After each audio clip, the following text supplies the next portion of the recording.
The transfer portal is destroying college football as we know it. From players entering the portal while still competing in playoffs, To tampering that happens before they even declare their intent to leave, to coaches stepping away from storied programs, college football is in chaos. Today's guest is Matthew Dennis, Wake Forest kicker and one of the top student-athlete voices across the nation. He's here to unravel what's really going on in college football at the moment. He also dives into the challenges players face when navigating these transitions and expresses his worries for the future of college athletics with revenue sharing. With real stories and bold opinions, this episode unpacks the unintended consequences of the transfer portal and what it means for the future of college football. Let's dive into it. But before we do so, make sure you like this video, subscribe to our podcast, and ring that notification bell so that you never miss a future upload. With that being said, we hope you enjoy the show.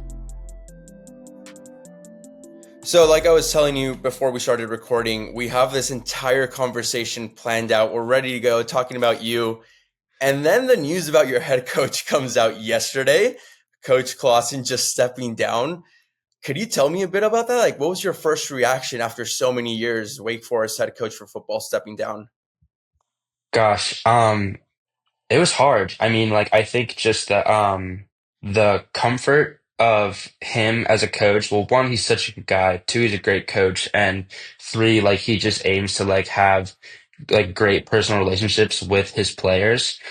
So to see a guy like that step down from his role, kind of mixed emotions about it. Obviously, with our records, being 4-8 in the past two seasons, it's not a great look. However, like, there's a lot that goes behind the scenes that I really appreciate about Coach Clausen. So, not really a little bit of mixed emotions. Not really the fact that, I knew that we needed to change. I just didn't want it to be, from that big of a scale. So to see him, step down is hard. But I think, as a team, as a university, and like for like our culture, we kind of need that. I guess that's just like the honest truth about it. But I mean, I was very caught off guard. They had emailed us 30 minutes before to kind of bring together a team meeting on Zoom. And he just told us that he was stepping down, and he like was choking up by just talking about it because he's been there for 11 years. So that place means a lot to him. And in recent years, like Wake Forest hasn't really had many other head coaches. So Jim Grobe, I believe, was the coach before, and he was there for years. So there's not really been like much change, and that's one of the things like why I picked Wake Forest, because the stability in coaches. So we really haven't had many coach changes, which I've liked. So it was good for us to build relationships with coaches over 4 years. But there'll be a new staff coming in. They haven't really said who is going to be coming in yet, but I'm excited slash nervous slash anxious to see how that goes. But we'll just roll with the punches, and that's life, you know. It's kind of all you can do. So yeah. Well, we're recording this the 17th of December. This news broke the 16th of December. The transfer portal just recently opened earlier this month. So what's the reaction like in the locker room at the moment? And I know you're not physically in the locker room, right? Like you just told us you were getting off a flight. You get this Zoom link on an email, and then you get told, and I'm sure everybody finds out immediately with the press release right after. So what's the reaction in a group chat with friends? What's going on there? Um, Everyone's asking like, "Hey, are you leaving? Are you not leaving? Like, we already signed our revenue sharing contracts. Like, are you gonna stick to it? Are you gonna get more money elsewhere? Is it really about the money? Is it more about the coaching?" Um, that is about the education, right? I feel like that gets lost a lot. But at schools like Cal, like Wake Forest, like that's very like important to us, and that's a huge decision. So I think uh my like uh student athletes across the country have different priorities. Um, some of them are set on going to the league, and they're going to make decisions, their personal decisions, to kind of make sure that dream comes true or put them in the best possible position. Um, for some of my other teammates are like, well, I have 3 more classes and then I graduate. Do I hop in the portal now? Do I hop in the portal in the spring? What's this new coaching staff going to look like? So, um, I think that a lot of the reasons why our players stayed was because they were under the impression that we would have the same coaching staff. And that's not the case anymore. So Wake Forest kind of becomes like a less special place to them because of those relationships are not gone, but they just won't be at the forefront of our team. So that's a hard pill to swallow. So I know that I guess a lot of my teammates are handling it differently, but lots of going back and forth, lots of calls. Hey, what are you doing? What are you thinking? Um, so it'll be interesting to see what happens. I'm very, very curious. And I think just as important as that student athlete perspective and what you guys go through with a coaching change, the coaching changes that are happening in this NIL era, the coaching carousels that are going on currently, I think is just as important as the transfer portal and what's happening there and the movement of the players. So with Coach Clausen's decision, it's been compared to moves like Tony Bennett and Chris Peterson, who stepped away in part due to the just changing era of college sports. And now with someone like Bill Belichick stepping in as UNC's new head coach, it's kind of clear now that the NIL and transfer portal era is just reshaping the game in itself. How do you think these changes are impacting the coaching profession? And what does that mean for players like yourself? So I think most people can agree that like it's becoming a professional league. Even though we're not employees of the university, um, it's not really being considered amateurism anymore, which is really scary. I think that this new era has brought on more transactional relationships, which is really scary in my opinion, because I think everyone's in the mindset of like, okay, I'm trying to get mine. Like, what about a team? You know what I mean? Like, I guess now due to roster limits, there's 105 uh, players on a football team. Are we playing for each other? Are we playing for ourselves? Like, what, like, I mean, that's like why a lot of football, like coaches and players will say that football is the greatest team sport. Now, do I 100% agree with that? Coming from an ex-soccer background, probably not, but that's just me being biased. Anyways, besides the point. I think the relationship between coach and player is really deteriorating, and there's some coaches out there who want to keep that team spirit alive and really want to care. Um, but sometimes, like if I was missing field goals in a certain game, the way that coaches could treat a player, not just myself, would change in an instant. Because okay, well, I'm not serving their needs. Like I'm not.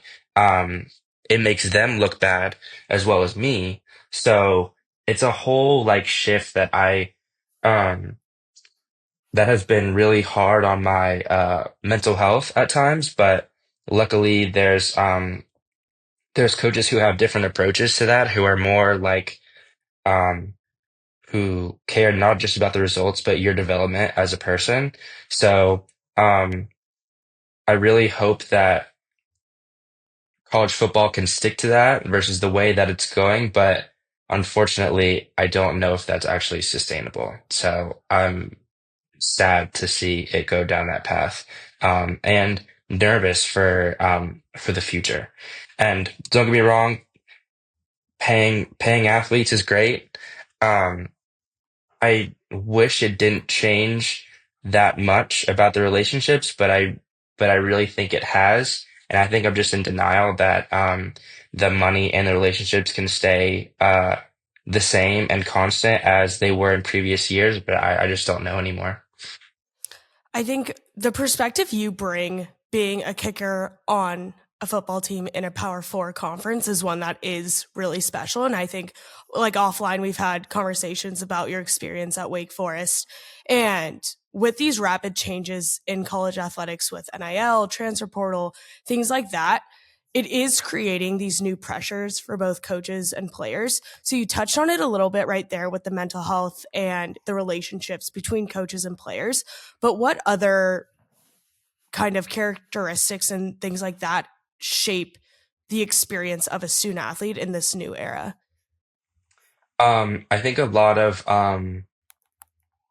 I think a lot of comparison. I think so every player does not get paid the same by any stretch of imagination. It varies by hundreds of thousands of dollars, on my team included. And does that get to people's heads? 100%. Like, and that's just human nature. I feel like if you're being paid six figures, you might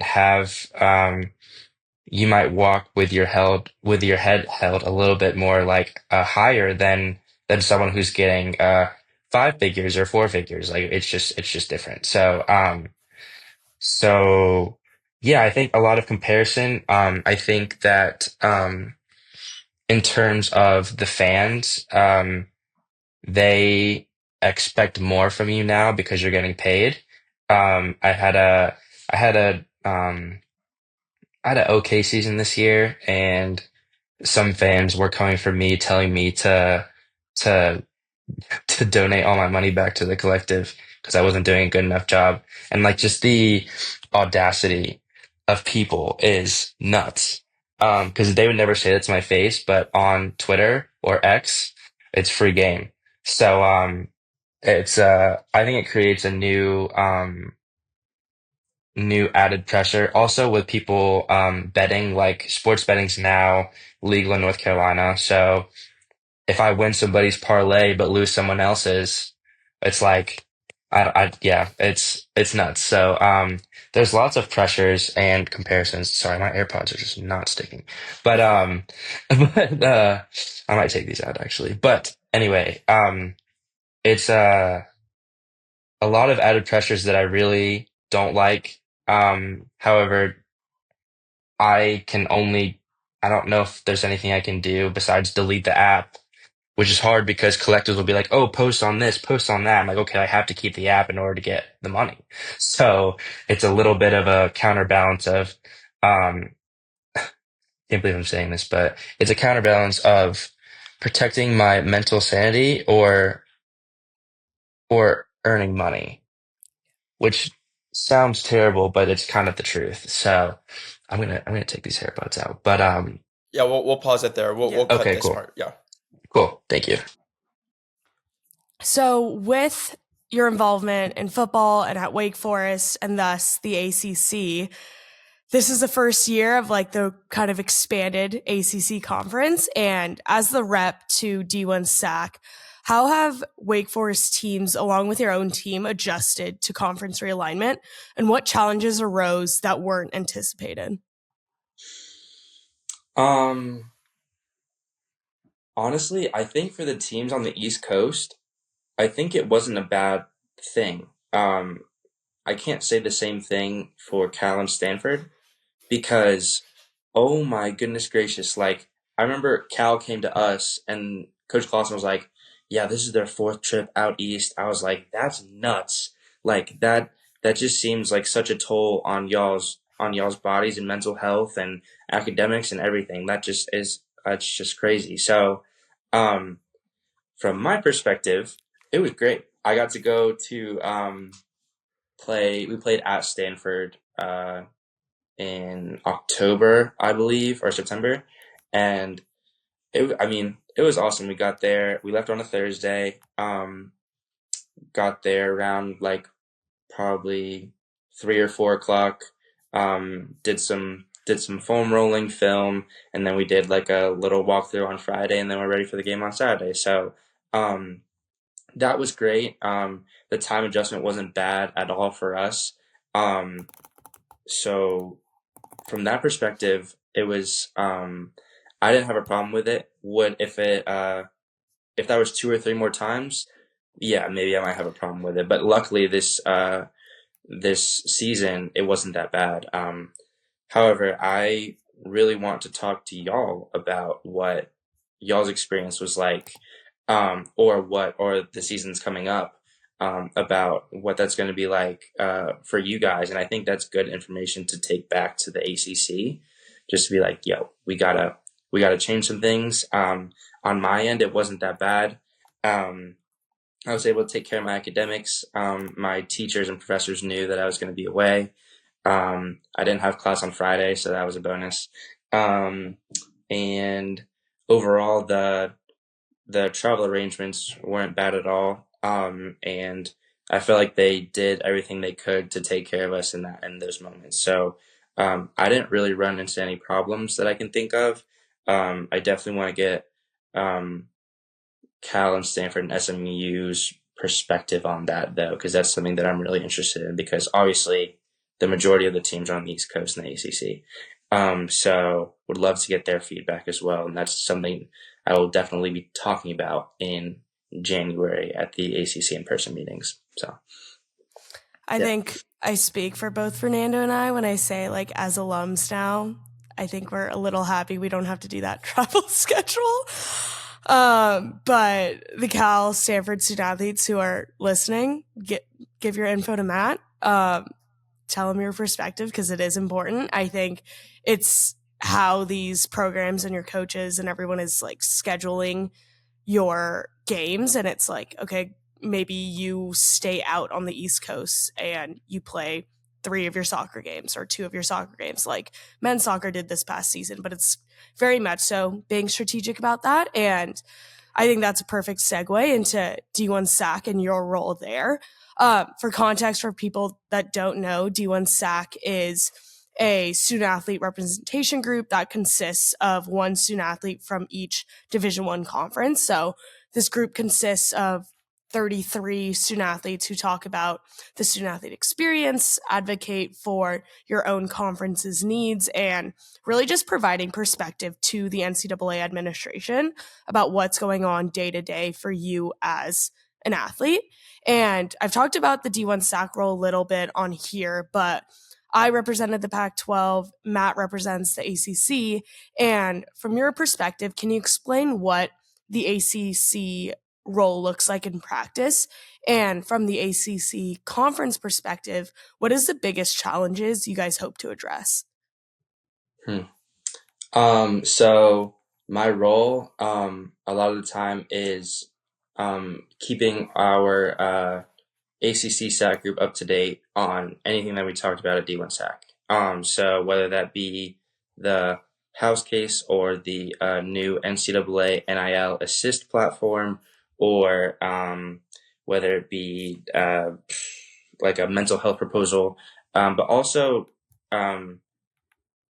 what is cool about being the ACC rep is that, so the ACC is now there's a million different ways to say this, but A4, Core 4, P4, whatever you want to call it, you have respect in the room and you have power because you're one of the top 4 conferences in the country.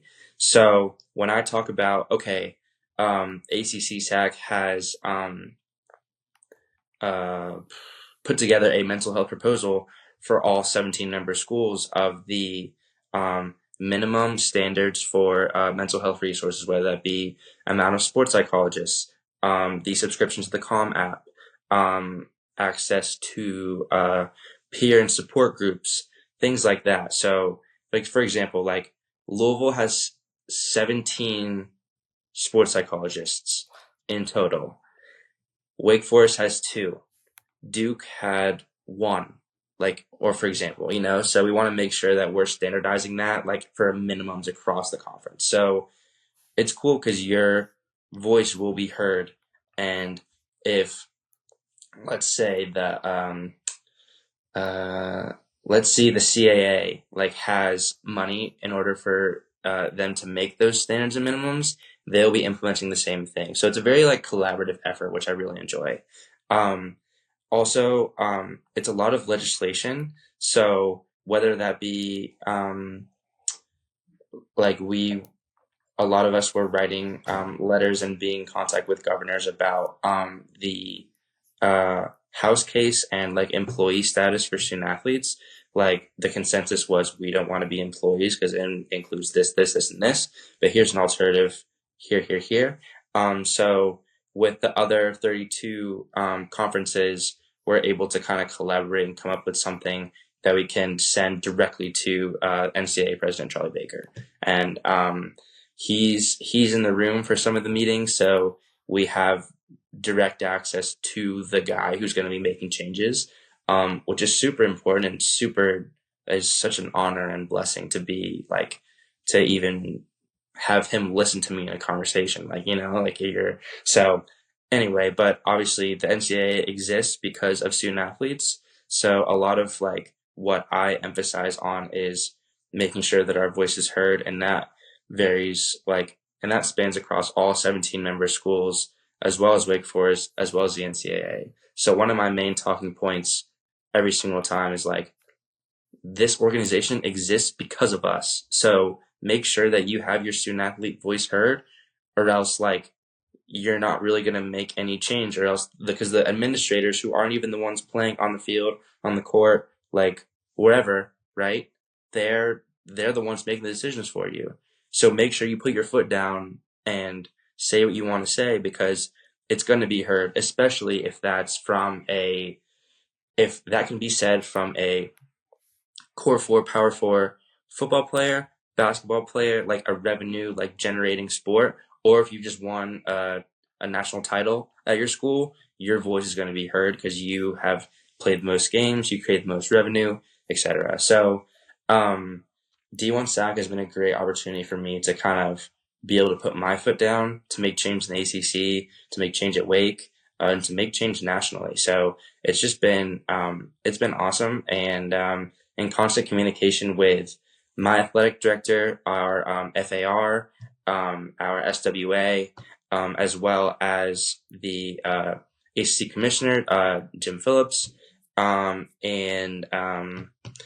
as well as other SAC presidents across the ACC. So there's a lot of constant communication going on, and lots of meetings that span for lots and lots of hours, but it's all worth it in the end, because I know we're here for a good cause, and we have the power to put our foot down and make our voices heard. So that's really what it boils down to. Part of all the change that's really going on, because there's so many different aspects to this, right? You're talking about mental health and all these sports psychologists and how it varies per school, and these schools have these resources and these situations, and I think it's all over the place with different things across sports this season. And one of the biggest changes so far is obviously the transfer portal and those dates. And I think since we're experimenting with a lot of things, specifically in your sport of football, right, with the CFP expansion and the first trial with that, as well as these new transfer portal dates, one of the things that was super interesting from a fan perspective is seeing the quarterback from Penn State entering the transfer portal right before a CFP game that they will be playing in. So I'm just curious, based on your perspective as a football student athlete, as well as your D1 SAAC role, what are your thoughts on the transfer portal windows and their dates? Yeah, I think especially for the football transfer window, now that we have the 12-team playoff, the portal is open during when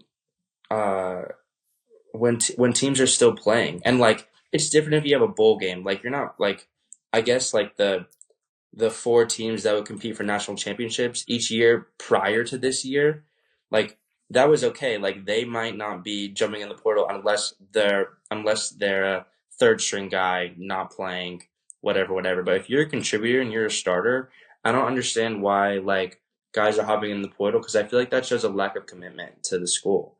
You're not going to finish what you started, and the Penn State quarterback has a chance to go and win a national championship. Don't get me wrong, everyone has their reasons, and as a fan and as a player, you can only assume so much. So whether his circumstances are definitely more different than mine versus any other player in the country. So definitely giving grace to that quarterback for sure. It might be a money thing. A lot of the times it's a money thing. A lot of the times there's a lot of tampering. And I think the reality of it is guys might already have an idea of where they're going to before they even enter the portal. Because like think about it, like even though it's not legal, would you leave your, let's say you worked a corporate job, right? And you had to go, you're like, okay, I'm going to put in my 2 weeks. You already have a job lined up somewhere else, right? Like I feel like these guys already know what's going to happen before they enter the portal, and I think it's the same. So, it's interesting. I mean, he's probably getting contacted by a million schools. And I don't blame him, like that's life-changing money, could be a life-changing education. Probably doesn't matter for him because he's going to go to the league, like just things like that. So, it's very interesting. I wasn't in favor of them going to a 30-day transfer window. I think that makes it really hard, for guys to make a decision. So take Wake Forest, for example, right? Our coach just resigned yesterday. We have how long? I'm trying to think of how long the portal is open for. So today's the 17th. The portal opened on. Was it the 9th? Day after Yeah, championships, yeah. yeah. So there's only a few days left in the portal before it closes. So you can hop in and you can still have those talks, but you only have a few days to hop in. So guys are trying to figure out, okay, they're not going to hop in the portal unless they know whether they're going somewhere else or not. That gives them very few days to figure that out. And for the guys who are starters, who are going to make six figures, they're already getting offers. Like one of my old teammates now, I guess, he was an offensive tackle for us last year. He has a year of eligibility remaining. And he's gotten Stanford, Cal, Nebraska, Virginia in a span of about 8 hours. So it just depends on the player. Yeah, I know, right? Like I wish I had the same problem as him, but it's just not how it is. So, it's different player to player. If you're incredibly good and you know that teams are going to come after you, you might not need to know where you're going to go. But for someone like me, I would need to know where I'm going to go before that. Like kickers are needed every 4 years. The starting kicker there might be good. He might be terrible. I have no idea. Like, I don't know if there's going to be an opportunity presented. Like, are my stats good enough to be at this school? Yada, yada. So there's a lot of I guess behind the scenes that goes on. That's definitely not like recommended, but everyone's doing it. So the tampering is a big thing. I know that, after we played Miami, there were some of the Miami coaches and players that were already trying to recruit some of our players. So it's a thing. It happens. It's illegal on paper, quote unquote, but guys are finding ways to do it, and like I said before, like they're trying to get there, so they're gonna listen and kind of flow with that idea for a little bit. So very sticky situation. And I think part of the whole thing here is clearly with the house settlement approaching, I mean, there will definitely be revenue sharing moving forward. And you already actually mentioned this. You already mentioned the contract at the very beginning. You were saying, oh, we'll have this contract, we'll have this situation. I don't know if I can get out of it. What do you mean you can get out of it? Like, how does that work? So, so because the house case hasn't been settled yet, the contracts as of now are non-binding. So, if I wanted to go somewhere else, there's no buyout for me. And the buyout is upwards of 10 to 15 grand for like for someone who's getting paid what I'm getting paid. Like it's like it's quite literally it's a tricky situation, because I thought like signing on the dotted line that I'd be committing to this school, and then my coach leaves, and now I like have the choice to go or stay. And I think that was one of the questions that the offensive tackle that I mentioned, he was like, well, the buyout's still in play. And because the house settlement hasn't been settled yet, they're not in play. So players are free to go and move as they please. Once the house settlement is settled, though, or as we presume, those buyouts will be in play if you've signed them. So I've already signed my contract. I plan on staying at Wake. So once that gets settled, then there'll be a buyout. I only have a year of eligibility left, so it doesn't really matter for me. But for players that are upcoming through college football, it's a very, very interesting time. And they're yearly contracts, so they'll expire at the end of if you go to a bowl after the bowl game. So it's a year-to-year basis, but nobody's safe now. So, yeah. I think that is interesting just in the sense that recently people are saying every single year it's free agency, especially for football players. So kind of backtracking with the transfer portal and those windows, all this stuff. I've been in those rooms of D1 SAAC, and I've from the start always been saying the time in which the windows open is unfair for the teams who play in the playoff. And there's an argument saying that teams who are playing in the playoff don't need help recruiting, and that's BS. That's so stupid. And I think that's stupid because you're competing every single weekend. You just confirmed it, that you get poached on the sideline after a game. And that's what we love about bringing on guests is like, we talk about this, Fernando and I, on the podcast, and bringing someone on to confirm what everyone hears and what everyone thinks is going on. It's kind of nice in the sense that, like, yes, this is our new reality. But with the backup QB at Penn State, he made a post and he was like, it was very much so a hard choice of he knew he needed to jump in the portal because especially in a QB spot, that is a roster spot that fills up quickly, that he needed to lock in now. If he waited, if Penn State continued on this run, he would be out of time. So might as well just jump in now. The ASU coach, as they're in the CFP, he said that his guys who have jumped in the portal, he said, if you're in the portal, but you still want to play in the CFP playoff, you can still play and rep ASU. He said, you made a commitment from the start to the end, and this is a hard decision because of the timing. You can still play for your team. What are your thoughts there? I don't blame him.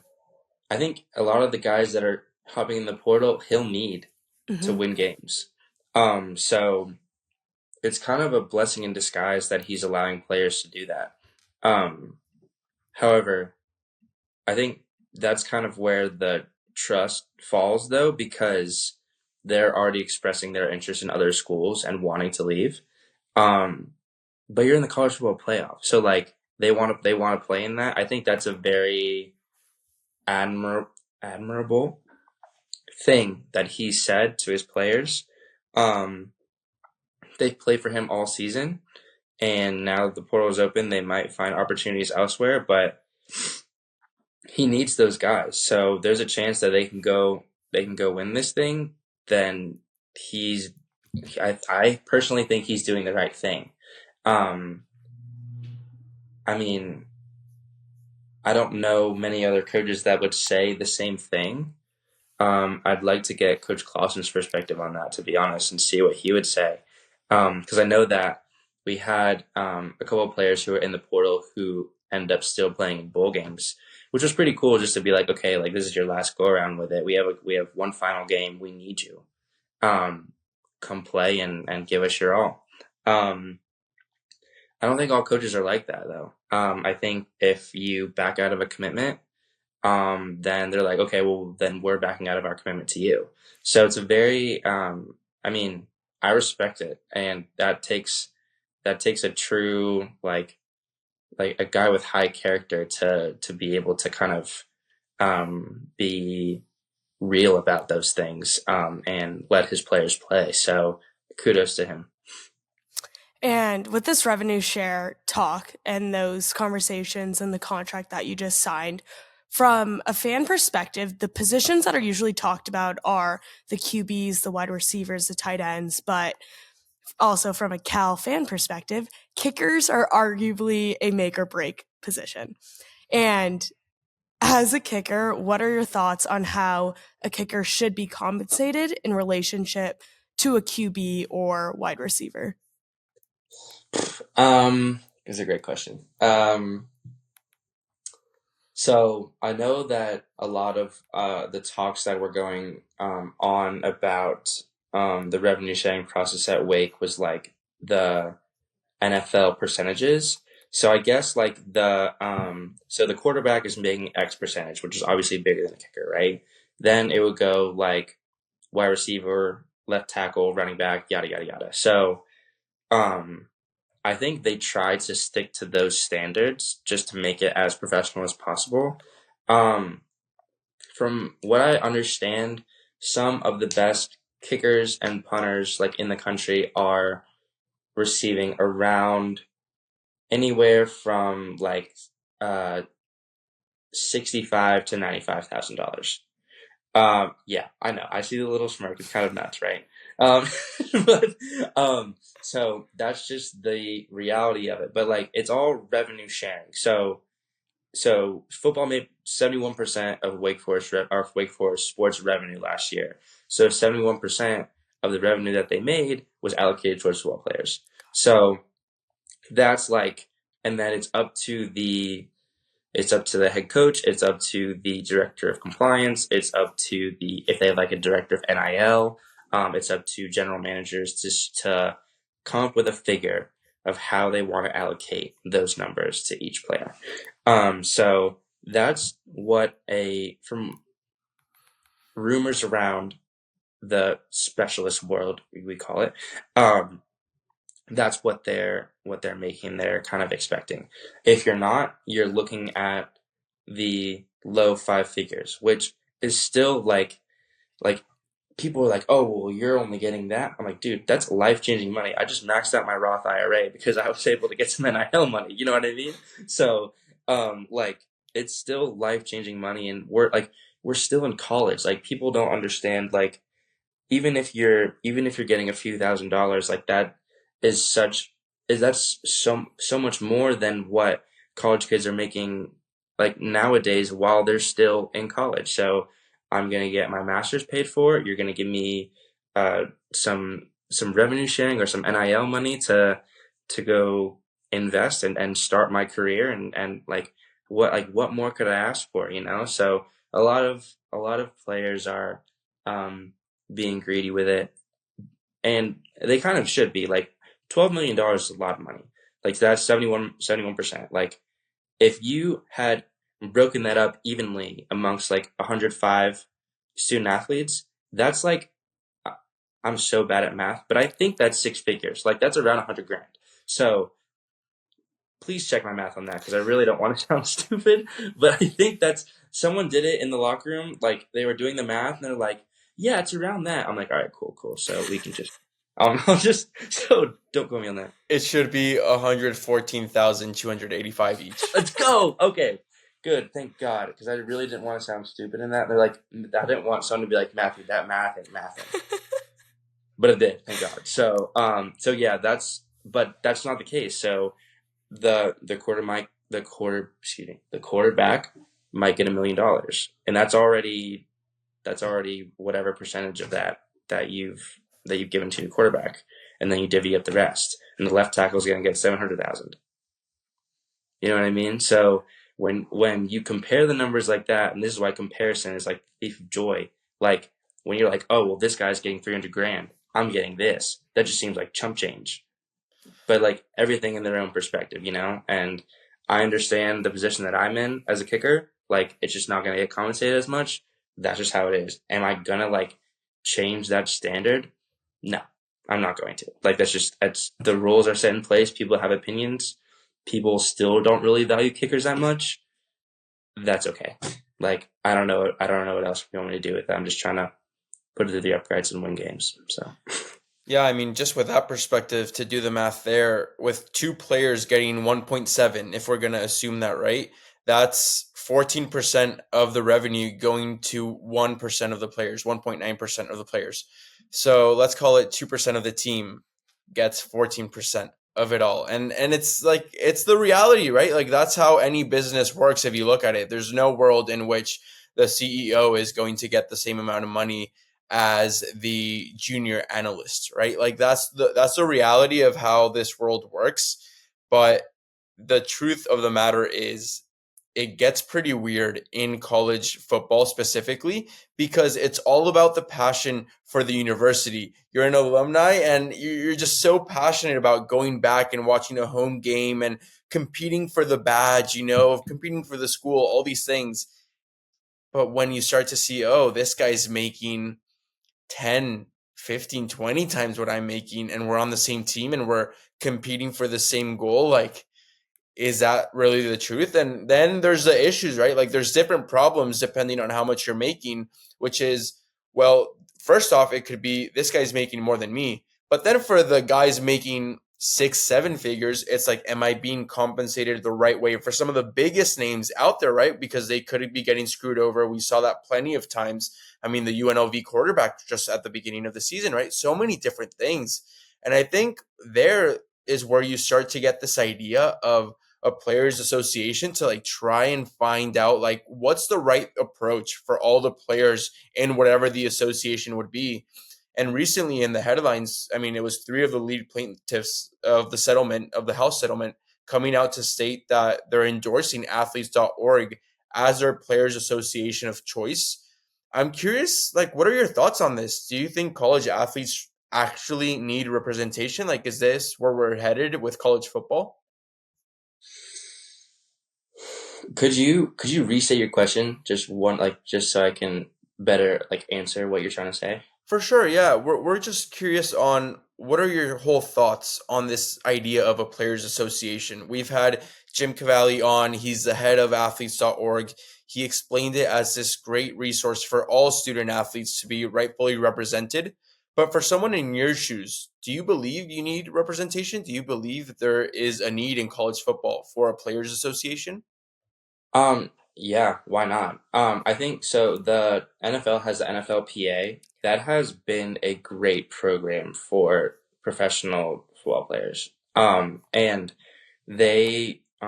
we have guest speakers sometimes come to Wake Forest and talk about the benefits of the NFLPA. And they get it done. So I like that, like a player union, so to speak. Like that's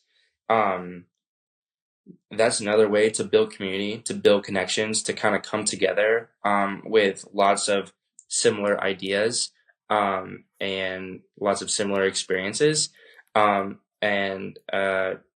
tackle issues, and also just kind of make your voices heard in a great way. So I'm so glad that there is the NFLPA, because I hope that college athletes or college football players or whoever will try and find some ideas of how to do similar things. I think it could be very beneficial in the long run. And I think with a players association and looking for that representation, I think you are in a unique position of being an athlete who is a part of a money driving sport in what is a multi-billion-dollar business, while also representing an entire conference of over 10,000 student athletes within the ACC. So how has your personal experience as a football athlete, but also a representation of Olympic sports and female sports, shaped your perspective on just what is happening in the landscape of college athletics? I hate it. Yeah, I think so once I first heard about the revenue sharing, I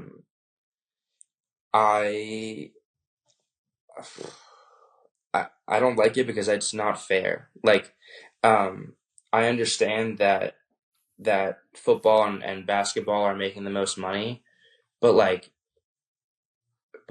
there's so many other sports that have and athletes who have worked their entire lives to be in this position and are going to play at one of the highest levels in the United States in terms of sports, and you're gonna divvy 5% of revenue to all of them for their efforts.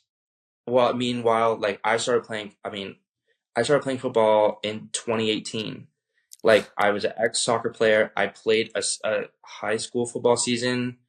My sophomore year, started on varsity, and then got offered by Wake like the year that summer.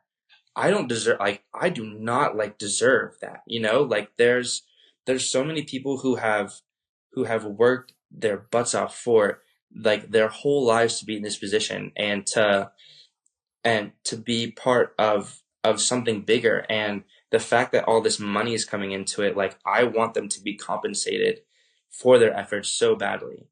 I don't feel like I've done nearly enough to deserve that, but unfortunately, the way that like college football is like the arguably the biggest sport in this country, they're making the money, so the players are going to get the money. But I don't agree with it. I really, in an ideal world, I would love for all other sports to be compensated fairly, and to receive part of this money that we're getting, because it makes me feel so, like, when I talk to other players at Wake about or student athletes at Wake, who are not even on scholarship. They might have a 25% scholarship. Like, that's just paying for books. Wake Forest is $90K a year. Like, that's coming out of their families' pockets to make sure that they have a chance to go to the next level and to receive an elite education. Meanwhile, my school's paid for and I'm getting blah blah blah $1,000, right? Like, I don't feel like that's fair. And my heart drops when people ask me these questions, because I really don't want to answer them, because I just feel so guilty that I'm in this position and they're not because that I'm anything they've done, just because the system is faulty. So I hate it. Those are the words I use. I hate talking about it, because I don't want people to feel like their efforts are being undermined whatsoever. And I want people to be rewarded for their efforts, because they deserve it, in my opinion, much more than I do. So, Well, revenue sharing is going to be its whole different story, but in today's NIL era, as of right now, I think name, image, and likeness kind of offers that leveling playing field across all sports, specifically for not only female sports, but non-revenue sports, right? I think it really does offer an opportunity for so many people. I actually saw that you were involved, or are involved, excuse me, in the collective for Wake Forest. I'm curious as to what that side of the NIL world looks like for you. it's pretty minuscule. I think, like, so they were the source of income, or NIL money that I had from last year, along with a few other NIL deals, that I had like on the side, but the majority of the money was coming from the collective. And they'll be like, "Hey, post this to advertise." I think I did oh my gosh, it was so embarrassing. But I did an Instagram reel, and I had to use this. I think they were debuting the new season of Survivor, and I had to put it out to my followers, and I had to like use this like Snapchat filter thing and be like, "Tune into Survivor like January 4th on ABC," and they're like, "Matthew, what are you doing?" Like, and it's not necessarily that I want to be doing that kind of stuff, but do I want to do that, or do I want to get my $1,000? So like, the answer is pretty simple there. So, it's interesting. I think it's weird because so there's like a market value and a roster value. So the roster value is like, okay, are you a starter? Like, do you contribute to the team? Yada yada. Market value is like, okay, how many followers do you have on Instagram? How much money? Like, what's your audience? I have like, I think 2.8K on Instagram. Like, there's so many other players who have lots more than I do, and they're going to get compensated for that. So their NIL deals and what they've been asked to do, whether it be signatures or in-person meet and greets or advertising a car dealership, like, they're going to get like the deals, obviously, that are worth more, and that are going to drive more revenue. But for me, like, I just use Instagram to keep up with whoever's like whoever's posting whatever. Like it's a NIL tool. It's not really what I've been emphasizing in my college career though. So from the collective, it's been very minuscule in terms of what I've had to do, whether it be a Twitter post, Instagram post, repost something on my Instagram story. Very like the standards are pretty like low. Like they're not asking me to do much, but because it is like it's not a donation, they have to ask me to do something, right? So because it's like a contract basis, like we're getting paid this. You're being outlined to meet these minimums in your contract, so I have to abide by my contract. But in terms of the collective, very minuscule. However, there's also other NIL deals, to your point, that were incredible. So I had for the past 2 years an NIL deal with the MLS club Charlotte FC. And I got to do like a lot of like marketing for them and posting and go to games for free and meet some of the admin, the players. Like it's just a cool experience. And it wasn't like too much money over the year, but like the experiences and the connections that I've made and be able to represent like my hometown MLS team like was more than enough for me. So there's lots of experiences and opportunities that NIL is offering, which are great. It really depends on the amount of followers that you have and the amount of people that are liking your posts. Like, so like LSU women's gymnastics is popping off right now, right? They're going to get paid $1 million each because of their market value and because of their roster value, because they either like they are in like the, at least don't get mad at me when I say this, but they're like the starting lineup, because I don't know the terminology, whatever it is, that's the only way I can think of it. I'm sorry for my lack of knowledge, but no, that's fine. You get what I'm trying to say. So their market value is huge, so they're going to be compensated for that. So definitely, if they know how to utilize it, then it's great. But it's not given to them. And that I guess that goes for both perspectives. Like your starting role on your football team isn't necessarily given to you either. So it's either way you want to go about it. And I guess that depends per student athlete and per sport. So yeah, when John Balcom was actually here with us, he leads the collective at Georgetown. He made it very, very clear. There's the athlete, there's the creative, and then there's the creative athlete. And that's kind of what you're talking about there. Like if you earn it as an athlete, that's your market value. If you're a creative, then it's whatever your follower count is and how many eyeballs you can get. But then there's that sweet spot in the middle. That's always amazing. And I think a school like LSU does it really well. Obviously, the prime example recently was Angel Reese, right? Like very active on social media, a top player as well. So, I mean, that just works out perfectly. But for those that aren't really in that situation that much, something that you mentioned was actually, it sparked my curiosity. You said that it was really embarrassing to post a Survivor clip and all these things. And I guess that could be funny, but are you at all worried that there's some people that use NIL as a means to an end, essentially as broke college students that, I need these couple extra $100 or $1,000. I could really use this right now. And you're willing to do something you really don't want to do? That's a great question. I mean, I'm thinking of an example of it right now. So there's a guy named Cash Peterman who's a kicker at U of A or University of Arizona, and he was I think he was a backup last year.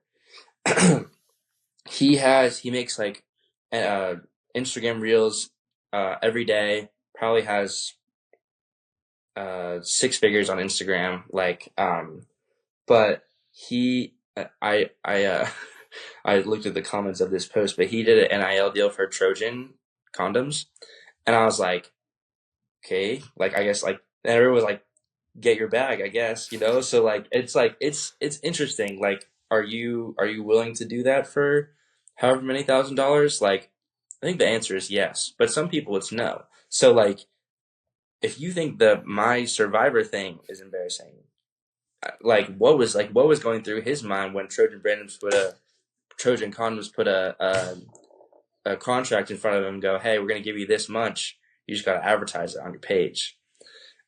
I would have to sit down and think to myself a little bit about before signing that contract. So to your question, I think it depends on the player. All sorts of companies are wanting to utilize student athletes to promote their products and whatever that may be.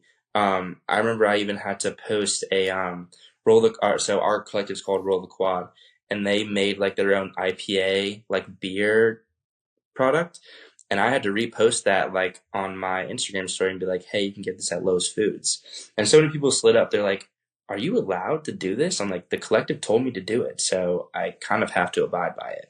So it's interesting because you can either be freelance or you can be like collective. So the collective will make the rules for you, but as like a creative student athlete, you kind of get to be your own boss, kind of like running your own company versus working for a company. So the standards of that definitely fluctuate from person to person, situation to situation, but get your bag, I guess. Well, on that Trojan condom example, I think those are two examples on kickers or punchers, doing something that could be embarrassing. I'm pretty sure I have the right idea when I say that maybe a quarterback wouldn't be in that situation, right? So does it vary that way as well? Naturally, right? There is different market value, like you were mentioning. But if this guy's posting every single day, I don't know, man. Like it's a two-part question. The first one being, is it something you have to adapt to as a kicker or as a punter, or if you're on a non-revenue sport, like maybe a soccer player would do this? And the second part to this question is, do you think that we're living in an age where a broke college student could make this decision then and then look back 10 years later and be like, why the hell did I do this? Like, I wish I had an advisor that would have told me, no, don't post that picture. Don't pose this way. Don't show that part of your body. Don't hold up condoms. Like, do you think that's where we're headed? I mean, I don't doubt that. I mean, like, that seems like where we're headed because NIL and revenue sharing are very obviously very new. That's why we have this podcast, right? Like that's why y'all are doing this work to educate people and to tell them their stories and to make sure that people are constantly learning because it's such a new era of college sports. I mean, there's NIL agents. Like I'm sure that's going to be something in the future. Someone will come up with some position to get some money from a student athlete and to pay them 1% of their revenue or their earnings, or to be like, oh, well, you should go in the draft because then I'm going to get this amount of money. Like it's a forever changing landscape, but it's changed so much in the past 2 to 3 years that I'm sure will continue to change more, and to create new standards for college athletics. To your first point, I do think it differs a little bit because, like, for example, like Arch Manning, right? Arch Manning can partner with anybody he wants to, right? Like he has the choice to do that and he's going to get a buttload of revenue. Cash Peterman, right? Kicker at Arizona might not get the same, well, actually, scratch that. Will not get the same opportunities that Arch Manning will. And he has to look himself in the mirror and make a decision like, okay, like, even if this is like the situation that I'm in, am I willing to do that? I don't think Arch Manning has that problem. If he wants to partner with Land Rover, he'll probably partner with Land Rover. You know, like there's just things like that can, depending on your situation, will help you out in the long run. I mean, we had a golfer at Wake named Rachel Keene. Rachel had an NIL deal with Delta Airlines. That's nuts. So like, and now she's a professional golfer. So like, if you're good and you have a recognizable name and you're just a household name, like you will get those opportunities given to you and you don't have to go search them out. I think Cash had to search them out. Like he had to start by making his own content, by making his own platform, as he was a kicker at BYU and then transferred to Arizona. Don't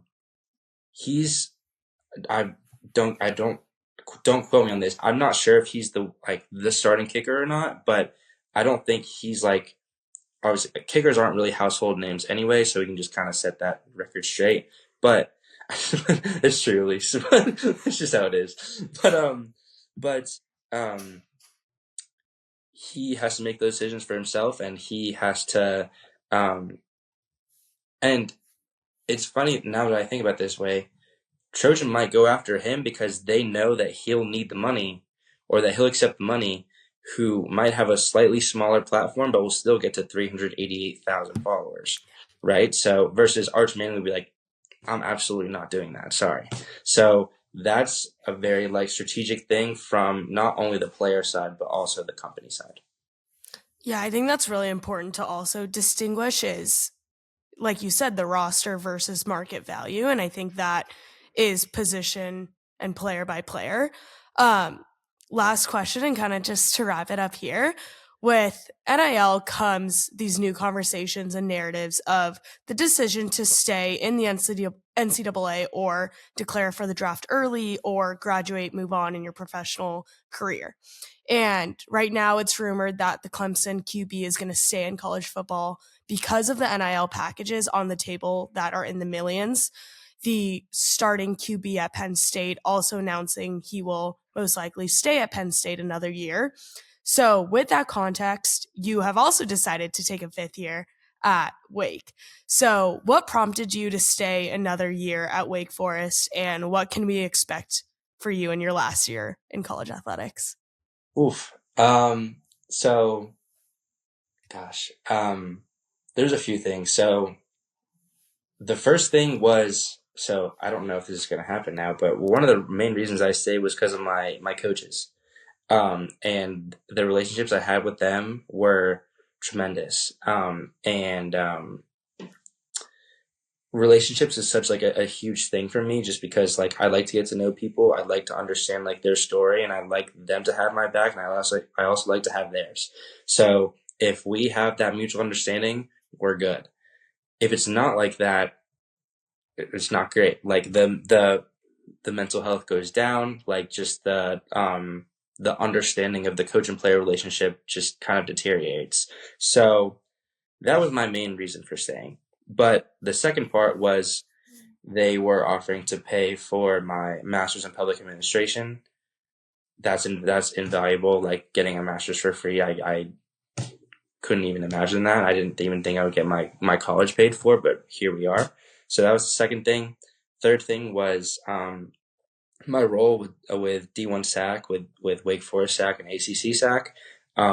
I think that's going to look really good on a resume, and I think that's going to look it's something that I'm passionate about and want to keep doing. I have hopes and dreams of and one day of becoming an athletic director in college. So I feel like sticking to the roles that I'm in right now are helping me pave that way and make connections. And then the other thing is that I've been at Wake for 4 years. I have so many meaningful relationships on my team. And I'm an hour and a half away from my house, so all my family and friends can come watch me play. And I had a good thing going. I have a good thing going, and I hope that continues. I pray to God that it does. But Wake Forest has been my home. It's had a lot of ups and downs for me. Nothing about this college process has been easy. But at the end of the day, I know that I'm a Demon Deacon for life, and that it's just been such a instrumental place in terms of growth and in terms of joy and in terms of even pain and suffering.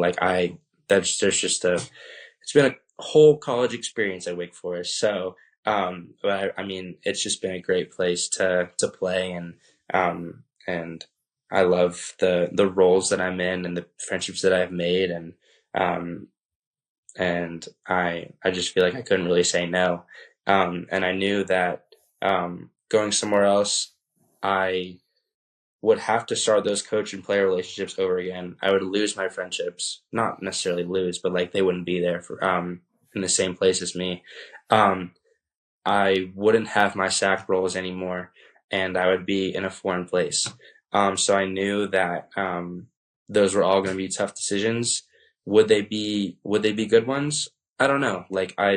I don't think I'll ever know, because I've already made the decision to come back. So, but I'm sticking to it, and I'm excited about it. So, my last year playing, I just want to go all out. I really don't have like aspirations of going to the NFL. Like my dream was always to play in college, and I just want to sell out and be like, you know what, like it's in God's hands right now. Like let me just work my butt off to see what I can achieve, and if it doesn't go well, it's my last year. So nothing, like no harm, no foul. And if it does go well, maybe there is a shot. And if I want to take it, that's up to me. So, yeah, I'm just trying to set myself up in the best position possible, whether that be academics, athletics, SAAC roles, all that stuff. So, but yeah, I'm excited. Awesome. I think both Fernando and I just like thank you for spending the time with us here and sharing your experience, but also for myself, like I think D1 SAAC and just SAAC itself has given me so many great relationships, and for this to be like the first time that all three of us are on a call, but also us two just like speaking about things like this, but having that connection through D1 SAAC is awesome. So yeah, just thank you in itself. Thank you for representing student athletes at the highest level, at the Power 4 level as well. I think that's super important for your perspective to also be shared to Charlie Baker himself. So yeah, thank you all around. I appreciate that. Thank you so much. Yeah, thank you, man. And it's so awesome how you're setting yourself up. I think every student athlete should learn from that, because your resume is stacked. You're getting, not 1 degree, but 2. And then on top of that, you can set yourself up athletically as well. So I think it's all 3 right there. Congratulations on that. We'll be cheering you on in your 5th and final collegiate season. So it'll be really, really exciting. We're very grateful for your time. And yeah, just thank you. Fantastic episode. I appreciate that. Thank you so much, y'all. Thank you for having me. I love what y'all are doing. I'm excited to tune in more and to listen to your other guests. So yeah. Thank you. Thank you very much. As well as a thank you to everybody that made it all the way to the end of this episode. If you're on YouTube, please like and subscribe. If you're on Spotify, please follow the podcast. Share this with a friend, anybody you think would find this valuable. It truly helps a lot. It means a lot. And as always, we will see you all next Monday. Bye.